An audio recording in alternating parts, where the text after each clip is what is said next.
Hello बच्चों, तो आप प्रश्न को देखते हैं।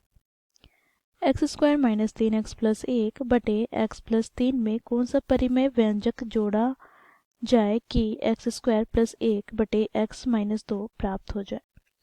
तो दिए गए प्रश्न की मुख्य अवधारणा की बात करें तो बच्चों यहाँ पर हम देखेंगे परिमेय व्यंजक हमें जोड़ना है। तो परिमेय व्यंजक किसे कहते हैं? तो परिमेय संख्या वैसी संख्या जो p बटे q के रूप में हो, जहाँ पर हर जो हो वो शून्य नहीं हो, तो उसे हम परिमेय संख्या कहते हैं। अब की बात कहा गया है तो बच्चों देखो, यहाँ पर चर और अचर दोनों पदों का यदि हम योग या घटाव करने से जो हमें बहुपद प्राप्त होते हैं, जो अंश और हर के रूप में लिखा जाता है, जहाँ पर हर शून्य के बराबर ना हो। जैसे यहाँ पर हम देखें तो 3x प्लस 2 बटे में 5x प्लस 2x, इस प्रकार का यदि हमें व्यंजक प्राप्त हो तो इसे हम बच्चों क्या कहेंगे? परिमेय व्यंजक। जिसमें बच्चों यहाँ पर क्या होना चाहिए कि जो हर है अर्थात 5x प्लस 2 शून्य के बराबर नहीं होना चाहिए, तो इसे हम परिमेय व्यंजक कहेंगे। तो इसी मुख्य अवधारणा की सहायता से बच्चों हम दिए गए प्रश्न को हल करते हैं। तो प्रश्न में बच्चों हमें क्या करना है? देखो, x square minus 3x plus 1 बटे एक्स प्लस 3 में बच्चों हम क्या जोड़ेंगे? तो परिमेय व्यंजक यहाँ पर px जोड़ देते हैं। तो ये बराबर किसके हो जाएगा? तो एक्स स्क्वायर प्लस 1 बटे में x माइनस 2 के।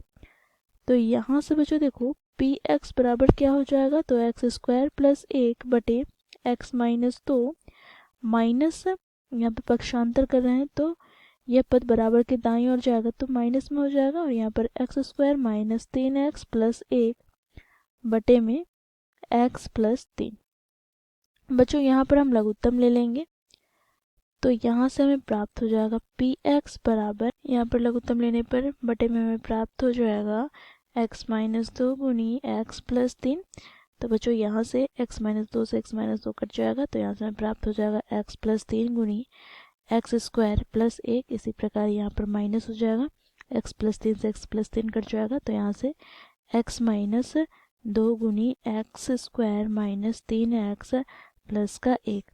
अब बच्चों देखो यहाँ से हमें प्राप्त हो जाएगा px बराबर, यहाँ पर बच्चों देखो हम गुणा कर लेंगे तो x की घात 3 प्लस यहाँ पर 1x अर्थात x, फिर बच्चों यहाँ पर प्लस का क्या हो जाएगा? 3 गुनी एक्स स्क्वायर प्लस का 3।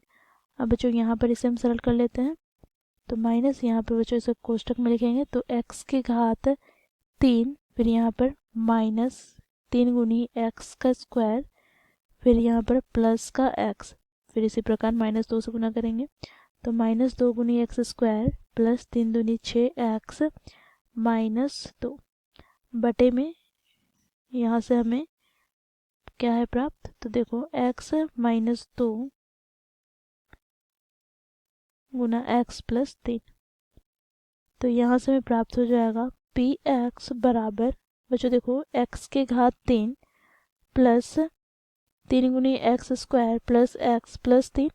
बच्चों यहाँ पर हम इसे सरल कर ले तो माइनस x की घात 3 हो जाएगा, और यहाँ पर बच्चों देखो माइनस 3 गुनी एक्स स्क्वायर माइनस 2 गुनी एक्स स्क्वायर, तो माइनस 5 गुनी एक्स स्क्वायर हो जाएगा, और माइनस माइनस यहाँ पर प्लस, तो 5 गुनी एक्स स्क्वायर, यहाँ से बच्चों देखो माइनस 7x हो जाएगा, और यहाँ पर प्लस का 2 बटे में, इसे भी हम सरल कर लेते हैं तो एक्स स्क्वायर यहाँ पर प्लस का 3x माइनस 2x माइनस 6। तो यहाँ से px बराबर हमें क्या प्राप्त होगा? तो x की घात 3 से माइनस x की घात 3 कट जाएगा। यहाँ पर बच्चों देखो 8x स्क्वायर, फिर यहाँ से माइनस 6x प्लस का 2 बटे में यहाँ पर बच्चों देखो एक्स स्क्वायर प्लस का x माइनस 6। तो यही हमारा क्या हो जाएगा बच्चों? वह अभिष्ट परिमेय व्यंजक। तो इस प्रकार हम लोगों ने दिए गए प्रश्न को हल किया। आशा करती हूँ आप लोगों को यह प्रश्न समझ में आया होगा। धन्यवाद।